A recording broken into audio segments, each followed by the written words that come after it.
Bom dia, boa tarde, boa noite, queridos amigos cinéfilos. Aqui quem fala é o Fábio Morgado, do canal O Morgado, aqui no nosso terceiro podcast. Hoje a gente vai conversar sobre um filme que marcou muito a sua época e está marcando até hoje nos nossos corações. Pelo menos no meu, pra falar a verdade. De Volta para o Futuro e o seu DeLorean voador. Com os inesquecíveis Marty McFly e o Dr. Emmett Brown, vividos com maestria pelo Michael J. Fox e o Christopher Lloyd, minha gente. Essa aqui é uma das trilogias mais icônicas da história do cinema, do lado do Senhor dos Anéis, Star Wars e tantas outras, né, que se consolidou como uma das maiores e melhores de todas. E então nesse podcast eu quero conversar um pouquinho com vocês sobre o primeiro filme. Talvez eu até dê algumas pinceladas no segundo e no terceiro, mas o foco aqui é o primeiro. E solta a vinheta!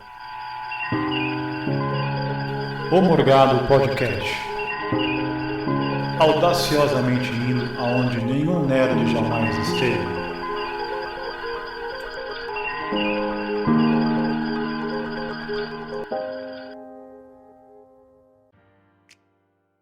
Em 1985, Marty McFly, um adolescente que volta no tempo até 1955, num DeLorean, conhece seus futuros pais e por acidente faz com que sua mãe fique apaixonada por ele no lugar do seu futuro pai.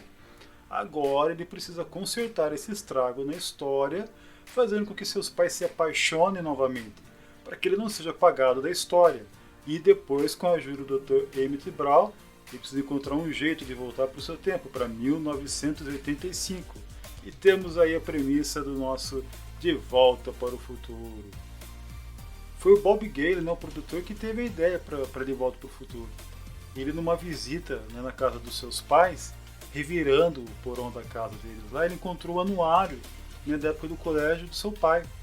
Daí ele descobriu que o pai dele tinha sido presidente da sala dele no ano de formatura. E ele, pensando, ele se perguntou como seria se ele tivesse se encontrado com o pai dele na época de juventude, né, se ele tivesse sido amigo do pai dele quando o pai dele fosse jovem.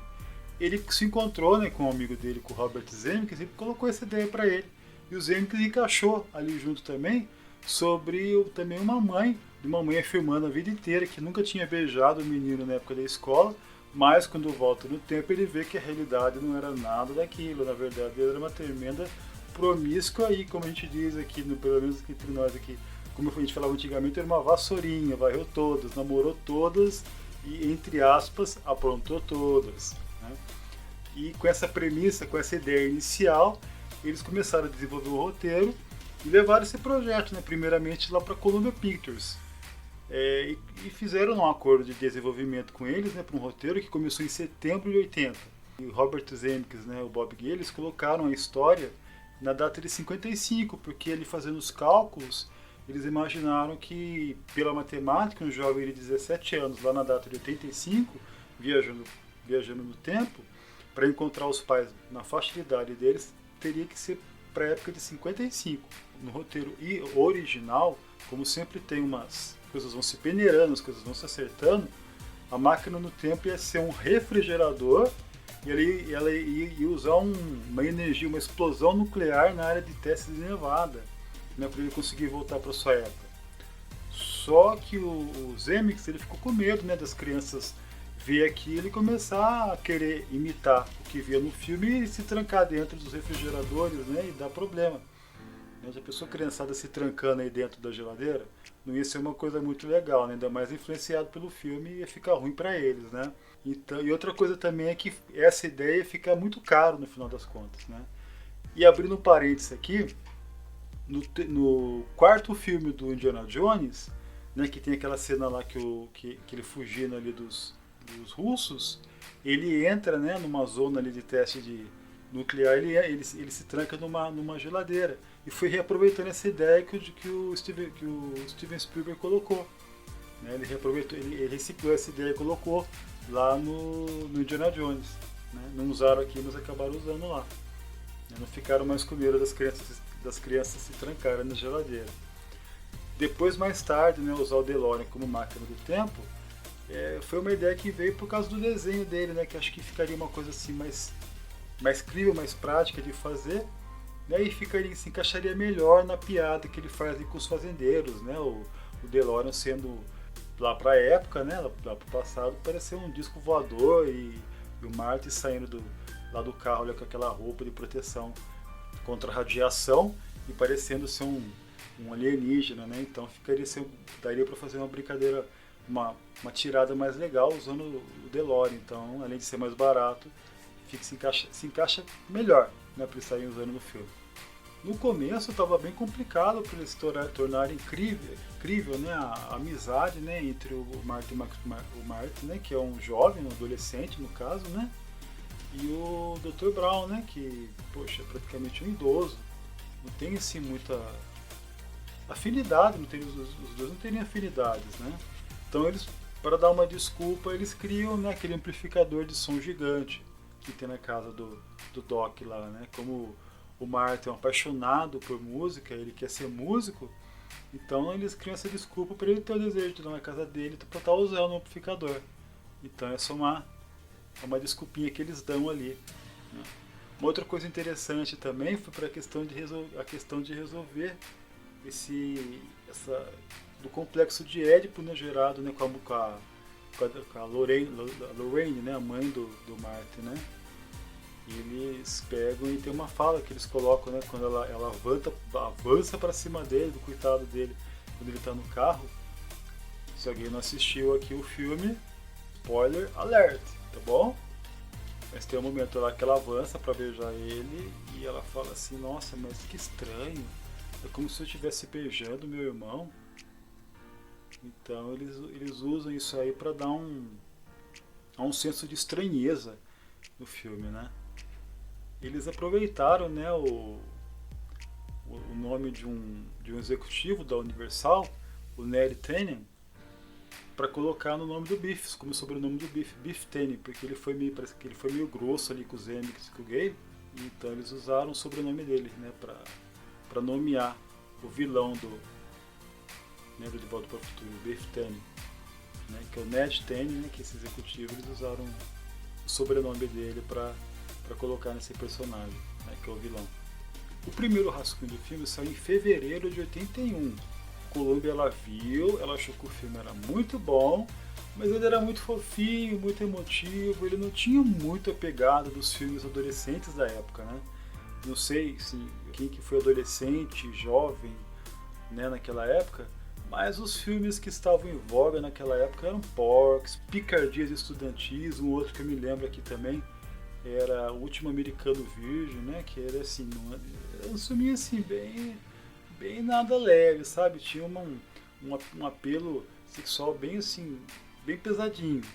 E o De Volta para o Futuro, que tinha uma faixa etária também meio que adolescente, ele era bem light para esses filmes aí. Então eles acharam assim muito bonitinho, muito legalzinho, muito emotivo, mas não tinha muita pegada dos filmes adolescentes da época, né, que eram mais apimentados, vamos dizer assim. Daí, como para Columbia, né, como para várias outras produtoras que eles foram atrás, também falaram a mesma coisa, bateram com as portas na cara deles. O que eles fizeram? Eles foram atrás da Disney. Mas a Disney foi exatamente ao contrário. Ela pegou e falou assim: gente, mas não dá pra gente produzir esse filme. Uma mãe que se apaixona por um filho? Não, isso é inapropriado para um filme familiar, poxa. Pra gente não dá, não. Então, por um não dava porque era muito leve, pra Disney não dava porque era muito pesado. Então ficou um pouquinho complicada a situação deles até eles conseguirem se acertar. O roteiro, né, como já falei, foi rejeitado por todos os grandes estúdios, né? E daí eles voltaram de novo e foram rascunhando de novo, né, melhorando e aprimorando os roteiros. Eles queriam chamar muito Steven Spielberg, né, porque eles já tinham trabalhado com ele. Só que eles fizeram 2 filmes com ele antes, né, que foi Carros Usados, né, em 80, e Febre de Juventude, em 79, se eu não me engano. Só que os 2 foram um tremendo fracasso, foi um fiasco. Daí eles ficaram com medo, né, de repente chamar o Spielberg de novo, ele vem, produz o filme, e o filme der errado de novo, daí eles não vão conseguir mais fazer filme nenhum, porque eles vão ser acusados de conseguir fazer filmes só porque são apadrinhados pelo Spielberg. Então nesse momento eles não chamam. Daí, com medo de ganhar essa reputação, nesse primeiro momento eles não chamam o Steven Spielberg para produzir o filme. Mas eles pegam e o Robert Zemeckis, o que ele faz? Ele faz Tudo por uma Esmeralda. Ele pega, ele dirige Tudo por uma Esmeralda. Esse sim, um grande sucesso de bilheteria. Daí, com esse filme em mãos, né, um grande sucesso, daí ele vai atrás, mostra o projeto para o Spielberg, e eles vão atrás e conseguem daí sim lançar pela Universal. Daí já com o roteiro já bem trabalhado, né, já com o Steven Spielberg já produzindo o filme, já com a Universal por detrás também, para eles poderem produzir, eles vão começar o quê? Vão começar a ir atrás do elenco. E o primeiríssimo nome sempre foi o Michael J. Fox, que eles queriam. O Michael J. Fox era a primeira escolha para ser o Marty McFly. Só que naquela época ele estava comprometido com a série de TV Family Ties, né, que no Brasil chamava Caras e Caretas, essa série. Eu até me recordo bem, eu gostava demais dessa série, era muito bacana. E o produtor de Caras e Caretas, o Gary David Goldberg, ele achava que o Michael J. Fox era essencial para o sucesso do programa, ainda mais que a Coistra ela estava afastada por causa de maternidade. Então, infelizmente, o Michael J. Fox não pôde estar assumindo o papel no primeiro momento, pelo menos. O filme já estava agendado para maio de 85. Né? E já era final de 84 e o filme estava agendado para maio de 85. E o tempo já urgia, corria o tempo. Então, quando eles viram que não iam conseguir mais o Michael J. Fox, eles correram para as duas próximas escolhas. O C. Thomas Howell, para quem não sabe, ele é um dos meninos da bicicleta do ET. É o maiorzinho deles lá. Ele também fez depois ele fez A Morte Pé de Carona e vários outros filmes. Depois ele se consolidou, ele fez uma carreirinha boa em Hollywood. Agora também está um pouquinho sumido, né? Mas esse ator, o C. Thomas Howell, ele foi um dos meninos lá da bicicleta do ET. Mas estava entre ele e depois o Eric Stoltz. Mas eles preferiram o Eric Stoltz, porque o Eric Stoltz tinha um grande peso, né? Porque ele tinha trabalhado já no Homem-Elefante, ele estava gravando com a Cher na época, o Mask, que ia ser lançado ainda. Então, por causa da atuação do Eric Stoltz, pressionou mais eles acabaram chamando ele. Inclusive, o Eric Stoltz, ele gravou com eles praticamente um mês. Ele gravou. Então tem várias e várias cenas, se vocês procurarem lá, né, Eric Stoltz, De Volta para o Futuro, tem várias cenas que foram feitas com esse outro ator, como Marty McFly. Muitas foram aproveitadas, que aparecia de costas, né, dependendo do ângulo, eles reaproveitaram essas cenas dele para não perder tudo que foi feito. Só que aconteceu o seguinte, foi chegando num certo ponto, o Eric Stoltz é um excelente ator, um ator fenomenal, só que ele não tinha o tino para comédia que eles precisavam para vivenciar o Marty McFly. O Michael J. Fox, praticamente, ele era o Marty McFly. Né? Ele tinha todo o trejeito, ele tinha o jeito, ele sabia andar de skate, ele sabia tocar guitarra, ele tinha tudo a ver. E mesmo também o Stoltz lá, ele percebe que ele não estava se dando bem, ele vê que não estava se encaixando direito no papel. Né? Daí chega num ponto lá em que os Zemeckis falam, olha, né, ele chegou à conclusão que infelizmente não ia dar para ser ele. Né? Daí eles chegam, conversam com ele e ele para de gravar, mas bem de boa, bem de comum acordo. Ele mesmo vê que não dava para ser ele, né, que ele não se encaixava no papel. E até mesmo o Michael J. Fox, ele fala mais pra frente, né, que ali era ele mesmo, tudo que ele fala assim, ó, segundo ele mesmo, tudo que eu fazia no colegial era andar de skate, ir atrás de garotos, tocar em bandas. Eu até sonhei em me tornar um astro do rock. Pô, gente, isso aí é o Marty McFly escrito, né? Não tenho que pôr, não tenho que tirar dele. Então, depois a segunda atriz lá do Isso, depois eles voltam atrás do Michael J. Fox, né? Conversam lá com o produtor da série, e eles conseguem fazer um acordo. Depois eles voltam atrás do Michael J. Fox, conversam lá com o produtor, né? E fica pré-acordado que a prioridade do Michael J. Fox era a série, né? Caras e Caretas, no caso aqui no Brasil, né? Se desse algum tipo de conflito de horário, de agendamento, a prioridade sempre seria a série. Né? E o Michael J. Fox ele se compromete a gravar período à noite, né, gravar final de semana, o que torna um período bastante corrido e bastante cansativo para ele. Mas daí consegue acertar para ser de novo, né, o Michael J. Fox como o Marty McFly, né, ele que ficou imortalizado nesse personagem. Depois eles foram atrás do Christopher Lloyd, né, para ser o Dr. Emmett Brown. Né. O Lloyd, de início, ele ficou meio assim, ele não se recusou um pouquinho ao papel, ele não se sentiu muito atraído, mas depois que ele leu o roteiro, né, e a esposa ficou na orelhinha dele lá, ele acabou aceitando o trabalho, né. E muitas cenas ele improvisou, né, se inspirando, né, em Einstein, né, no maestro lá, Leopold Stovsky. Inclusive ele pegou uma deixa, né, ele pegou um trejeito de fala, né, ele pronunciava gigawatts como gigawatts, que era a maneira que um físico pronunciava a palavra quando ele se encontrava lá com os Zemeckis e o Bob Gale lá, quando eles estavam fazendo pesquisa para o roteiro. Já para viver o pai dele, né, o George McFly, ele chamava um ator Crispin Glover, né, que teve que adaptar muitos maneirismos, né, de nerd, com jeito com aquela mão meio trêmula dele, né, e até o diretor até chegou a brincar, né, que ele estava o tempo todo jogando uma rede, né, sobre o ator ali, porque ele estava sempre, né, meio viajando, meio fora da interpretação do personagem, né, sempre estava meio viajante.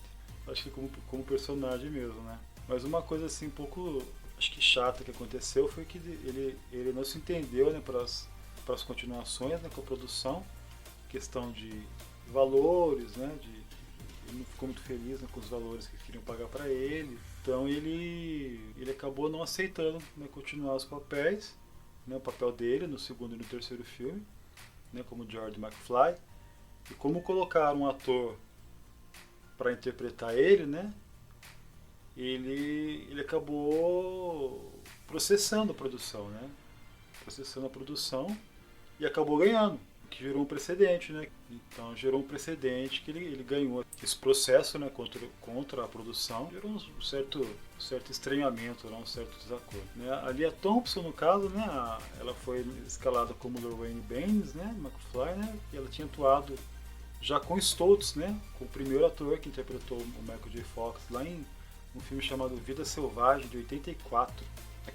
Ela envelhecida, né, foi uma maquiagem, né, prostética, né, que antigamente não tinha CGI, não tinha tantos recursos que tem agora, então era tudo maquiagem. Levava 3 horas, gente, 3 horas e meia para ser aplicado nela. O Thomas Wilson ele foi selecionado para interpretar o Glutamine, né, porque a escolha original era o J.J. Cohen, mas esse J.J. Cohen, a princípio ele que era para ser o Biff, mas aí acabou que ele não convenceu muito como vilãozão, daí eles escalaram ele como um dos membros ali da gangue do Biff. Então, para fazer os acertos finais, para deixar tudo redondinho, tudo certinho, o filme teve que ser adiado de maio para agosto. Ele teve uma exibição teste e o pessoal aplaudiu de pé, o pessoal gostou demais dessa exibição teste, tanto que teve coisas que iam ser tiradas que acabou por não ser tiradas, né? Tem 8 minutos de filmagem. Eu ver se eu consigo achar um dia para colocar lá no futuro vídeo aí, que foram cortadas. Uma lá que o Marty ele vê a mãe dele colar, né, tá colando em uma prova, o pai dele, o George, ele fica preso numa cabine, né, antes dele tentar resgatar lá a Lorraine. E tem, acho que é um trecho maior também, né, do Marty fingindo ser o Darth Vader lá, quando ele vai falar com o pai dele, né, para tentar convencer o pai dele a convidar a Lorraine, né, para ir no baile com ele. O Robert Zemeckis, né, ele quase cortou a sequência do Johnny B. Good, Marty McFly, que toca na festa, né, porque ele achava que essa cena não acrescentava muita coisa. Só que quando teve aquela apresentação teste, as pessoas gostaram tanto dessa cena que ele acabou achando melhor deixar ela, não cortar. A Industrial Light and Magic, né, ela criou as 32 tomadas, né, de efeitos do filme, só que a princípio o Robert Zemeckis, né, e o roteirista e produtor o Bob Gale, eles não gostaram muito, então teve que dar uma acertada até um pouco antes da data de finalização do filme. Quem ficou com a trilha sonora, né, foi Alan Silvestre. Gente, o Alan Silvestre, esse cara, ele é muito fera. Ele fez a trilha sonora do Predador, dos Vingadores, cara manda muito bem, né? E foi ele que foi chamado para colaborar. Ele já tinha colaborado com o Zemeckis, com o Robert Zemeckis já em Tudo por uma Esmeralda. Ele fez uma baita trilha, só que no começo o Steven Spielberg não gostou muito da trilha dele, porque até antes o Robert Zemeckis tinha falado pro ele, faz uma trilha, embora o filme não seja grande, não seja um filme épico, mas faz uma trilha grandiosa para impressionar o Steven Spielberg, que no princípio ele não tinha feito, né? Então depois ele tem que refazer, né? Porque o Steven Spielberg não tinha gostado tanto, então ele tem que refazer a trilha até chegar nessa coisa, essa trilha memorosa, né, que a gente tem. Eu pelo menos adoro a trilha de Volta para o Futuro.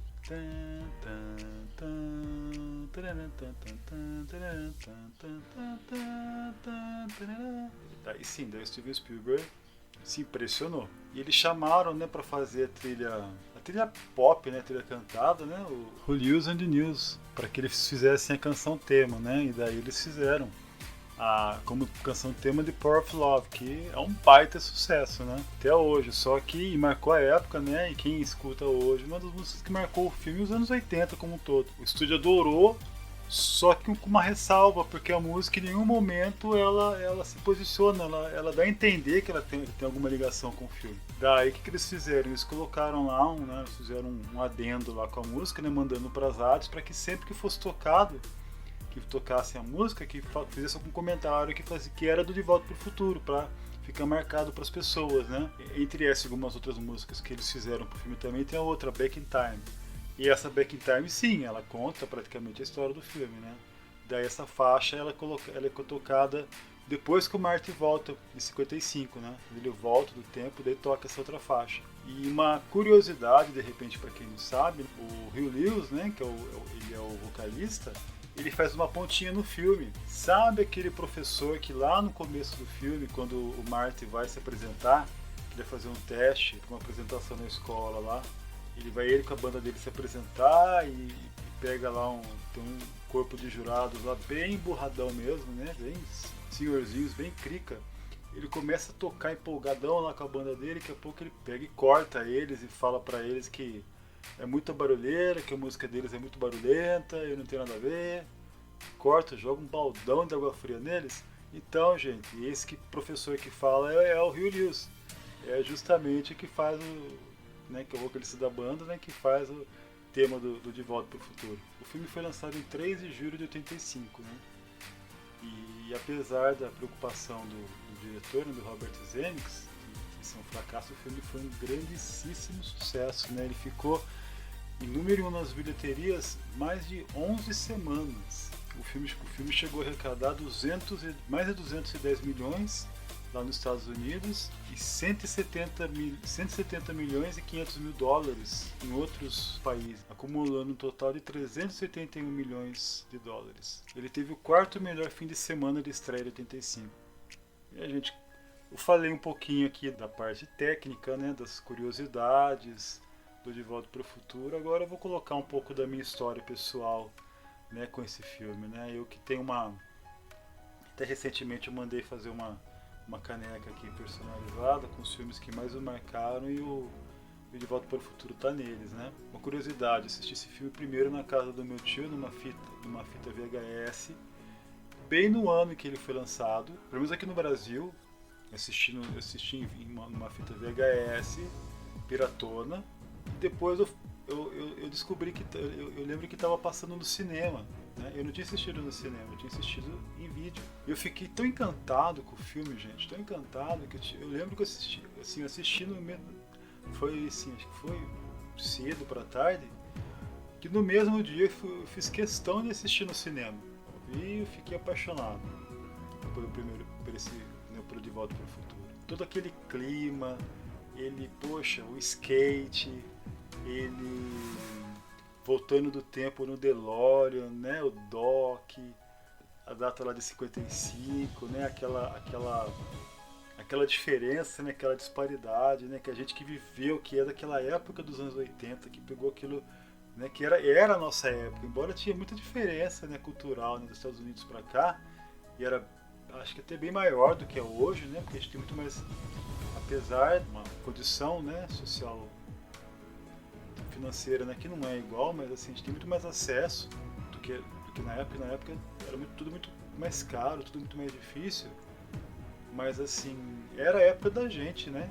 A gente vivia no mesmo tempo. Quando você vê hoje, tem uma diferença grande, né, da realidade da década de 80, ali do meio da década de 80 para de hoje. Né? Você vivendo aquilo, vivendo aquilo, poxa, aquele rapazinho lá, o cara dava de skate, o cara pegava carona, carro de skate, eu tinha 11, 10, 11 anos na época.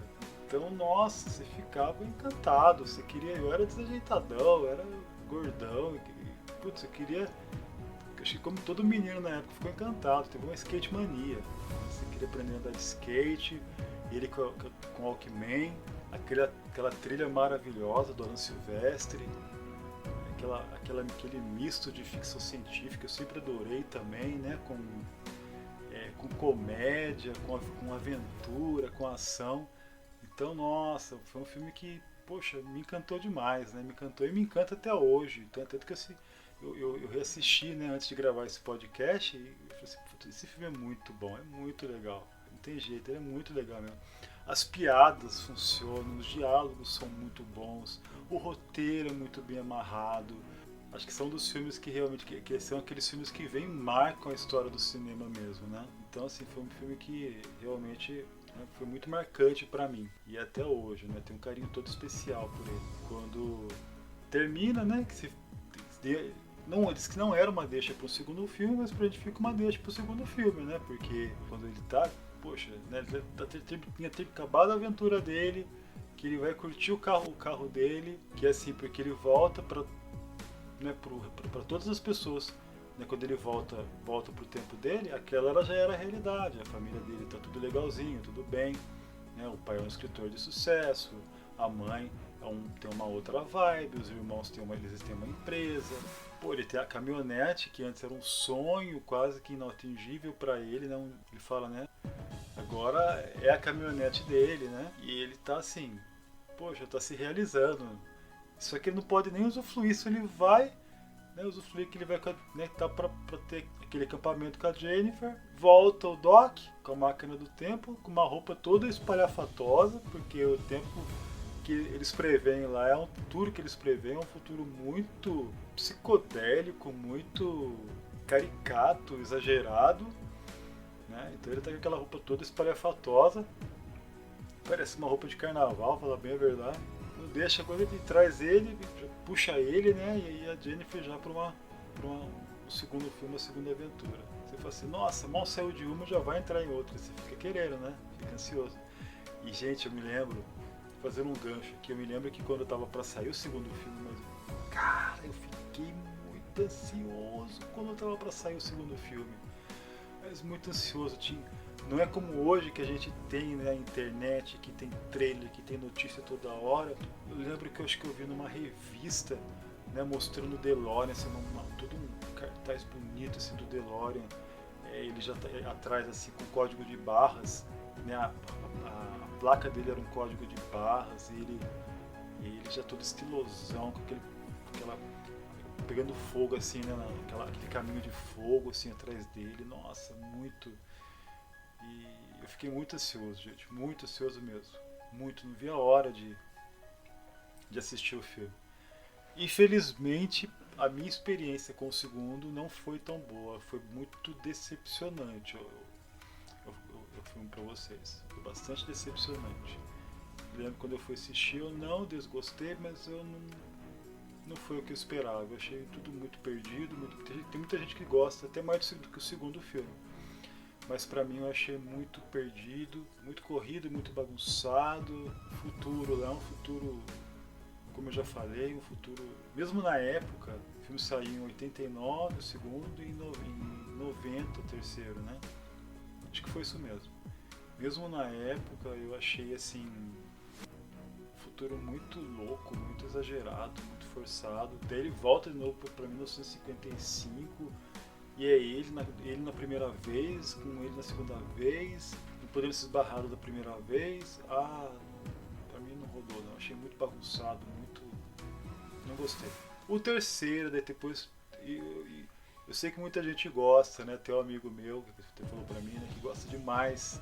Eu vi muita gente também comentando também, né, que gosta demais do aquele finalzinho lá que termina que o Doc dá o acidente, né? Spoiler para quem não assistiu, né? Cai um raio no DeLorean que tá voando, porque não pode pousar no momento, tá caindo raio, né? O raio até do primeiro filme, do 55, e faz ele viajar sem querer, e depois na mesma hora começa a chover e chega um carro, entrega uma carta pro Marty, que já tá há 70 e poucos anos lá, para entregar para ele, né? Que até tinha uma aposta, né? Que virou uma lenda, né? Se ele estaria lá ou não, né? Tem muita gente que gosta disso, eu confesso que eu não curti. Eu achei que ficou sem final, ficou uma coisa... Não gostei. Daí o pobre do Doc do primeiro filme lá do passado, que eu tinha acabado de comemorar que tinha mandado ele de volta pro futuro, daqui a pouco aparece ele de novo, que tinha voltado pro passado de novo. Ah, não gostei. Agora, já o terceiro, que acaba ele indo pro faroeste lá pra ajudar o amigo dele lá, o Doc, porque pouco tempo depois que ele manda a carta ele descobre que ele morreu. Esse eu já gostei mais. Não gostei como o primeiro. Pra mim o primeiro é o bust, é o melhor de longe. Não gostei como o primeiro, mas eu gostei bem mais que o segundo. Achei tem coisas bacanas no terceiro. O segundo eu realmente não curti. Tá bom, pessoal? Então, num breve podcast aqui, comentei um pouquinho com vocês sobre De Volta para o Futuro. Espero que vocês tenham gostado. Logo, logo já vou estar vindo com outro. Eu peço desculpas porque eu acabei atrasando terrivelmente com esse podcast. Era para ter saído já 2 semanas atrás. Eu tive uns problemas aqui de questão de serviço, de correria, e acabou que atrasou um pouquinho, muitinho, tá bom? Um abraço para vocês, se cuidem, o Covid ainda não acabou, só vai acabar depois que sair essa abençoada vacina e ela funcionar de verdade. Enquanto ela não sair, se tiver que sair, muito cuidado, só se tiver que sair, senão fique em casa, se protejam, se cuidem, porque o negócio é sério. Um abração para vocês, fiquem com Deus e até o próximo O Morgado Podcast, indo audaciosamente aonde nenhum nerd jamais esteve. Tchau!